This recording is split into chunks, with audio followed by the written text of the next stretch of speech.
Hello friends, welcome back at my YouTube channel. और आज मैं स्टार्ट करने जा रही हूँ active voice and passive voice.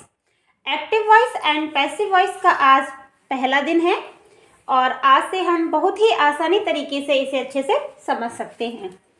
Active voice and passive voice, जितने भी हमारे टेंस होते हैं, मतलब 12 टेंस, वो सभी एक्टिव वॉइस में होते हैं। लेकिन जब इनको हम पैसिव वॉइस में ट्रांसलेट करते हैं तो सिर्फ 8 टेंस की पैसिव वॉइस बनती है। ठीक है, तो आज है प्रेजेंट इंडेफिनिट टेंस के एफर्मेटिव सेंटेंस की पैसिव वॉइस कैसे बनाते हैं। सबसे पहले हमें एक्टिव वॉइस में स्ट्रक्चर समझना है एफर्मेटिव सेंटेंस का। ठीक है, तो एफर्मेटिव सेंटेंस में सबसे पहले सब्जेक्ट लिखते हैं, देन वर्ब की फर्स्ट फॉर्म। अगर सब्जेक्ट थर्ड पर्सन सिंगुलर है तो वर्ब में एस या ई एस ऐड करते हैं। अगर सब्जेक्ट थर्ड पर्सन सिंगुलर नहीं है तो वर्ब की फर्स्ट फॉर्म लिखते हैं, एस या ई एस ऐड नहीं करते। Then object. एक्टिव वॉइस में सब्जेक्ट सबसे पहले लिखा जाता है, लेकिन आप देखेंगे जब आप पैसिव वॉइस में ट्रांसलेट करेंगे या पैसिव वॉइस बनाएंगे तो सबसे पहले ऑब्जेक्ट को लिखते हैं और ऑब्जेक्ट के अकॉर्डिंग ही is, am, are plus verb की थर्ड फॉर्म आती है। ध्यान रखें, वर्ब की थर्ड फॉर्म प्रत्येक पैसिव वॉइस में आएगी, चाहे वो किसी भी टेंस का हो। ठीक है, तो अगर एक्टिव वॉइस प्रेजेंट इंडेफिनिट में है तो पैसिव वॉइस में इज, एम, आर का यूज करते हैं। ठीक है, अब हम टेंस लेते हैं। जैसे Ram reads a book. Ram एक बुक पढ़ता है। अब इस सेंटेंस को हमें पैसिव वॉइस में बनाना है, तो क्या करेंगे, सबसे पहले सब्जेक्ट है, देन वर्ब और ऑब्जेक्ट। तो हमको सबसे पहले क्या लिखना है, ऑब्जेक्ट। यहां लिखते हैं अ बुक। ठीक है, और बुक सिंगुलर है तो इज का यूज करेंगे, इज। और रीड की थर्ड फॉर्म होती है रेड, स्पेलिंग सेम होती है। A book is read by, subject में क्या है, राम, तो यहाँ राम लिखेंगे।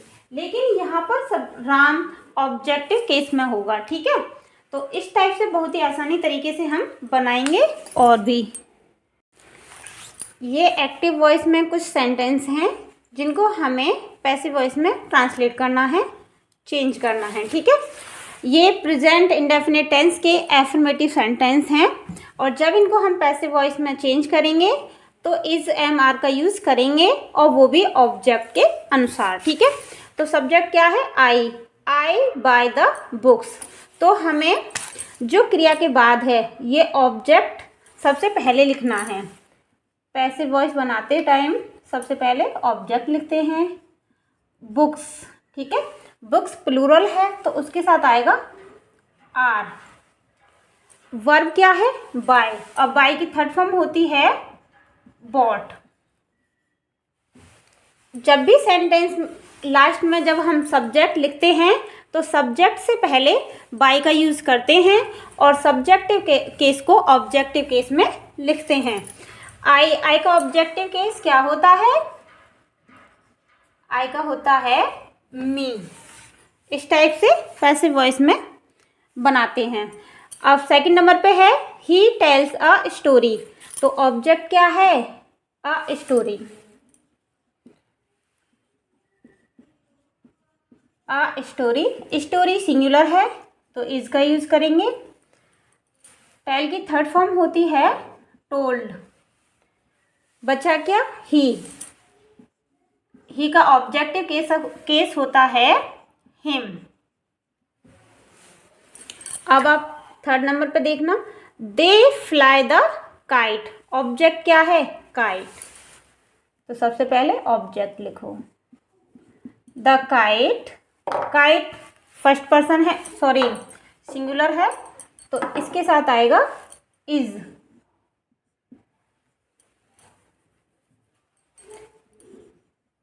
इज। फ्लाई की थर्ड फॉर्म होती है फ्लोन। बचा क्या? सब्जेक्ट। दे का ऑब्जेक्टिव केस होता है देम।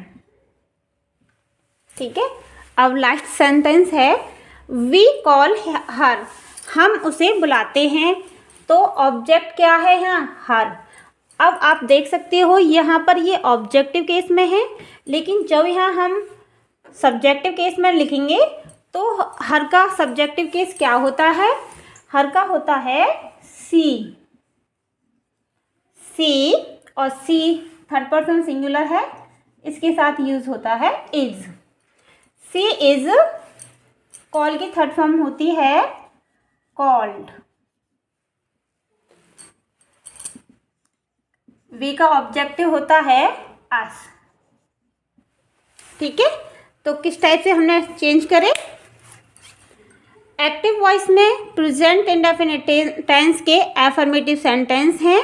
जब इनको पैसिव वॉइस में ट्रांसलेट करते हैं तो ऑब्जेक्टिव केस के अनुसार इज, एम, आर का यूज़ करते हैं। आप देख सकते हो सबसे पहले स्ट्रक्चर ये एक्टिव वॉइस का है। सब्जेक्ट आएगा, वर्ब की फर्स्ट फॉर्म आएगी और एस या ई एस ऐड होगा प्लस ऑब्जेक्ट। एस या ई एस कब ऐड करते हैं?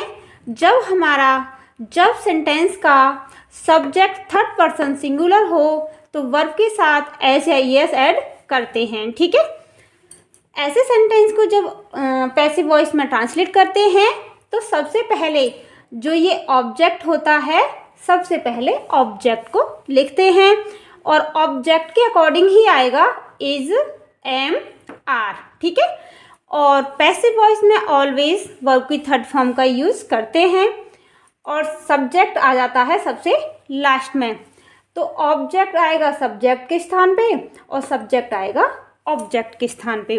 लेकिन जब सब्जेक्ट लिखते हैं पैसिव वॉइस में तो उससे पहले बाय का यूज़ करते हैं। ठीक है, आई बाय द बुक्स, ये एक्टिव वॉइस में है और पैसिव में बनाएंगे तो ऑब्जेक्ट क्या है? The books. तो बुक्स को हम सबसे पहले लेंगे और बुक्स प्लूरल नाउन है, प्लूरल सब्जेक्ट है, तो इसीलिए यहाँ पे यूज़ करा आर। बाय की थर्ड फॉर्म होती है बॉट बाय मी। यहाँ पर आप देख सकते हो सब्जेक्टिव केस में है आई, लेकिन अगर हम इसे ऑब्जेक्टिव केस में ले जाएंगे तो आई का ऑब्जेक्टिव केस होता है मी।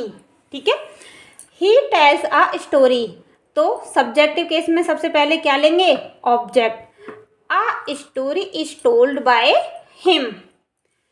ही का ऑब्जेक्टिव केस होता है him. They fly the kite, तो ऑब्जेक्ट क्या है? काइट। सबसे पहले काइट लिखो। Kite is flown by them. They का ऑब्जेक्ट होता है देम। वी कॉल हर, अब यहाँ पे देख सकते हो ये हर है, ये सी का ऑब्जेक्टिव केस है क्योंकि ये ऑब्जेक्ट के प्लेस पे आ रहा है।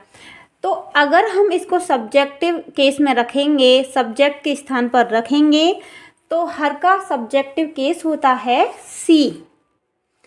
तो सबसे पहले सी लिखा, is called by us. Sorry, इस प्रकार से ये बहुत ही आसान तरीके से इनको हम पैसिव वॉइस में ट्रांसलेट कर सकते हैं। Okay, thank you.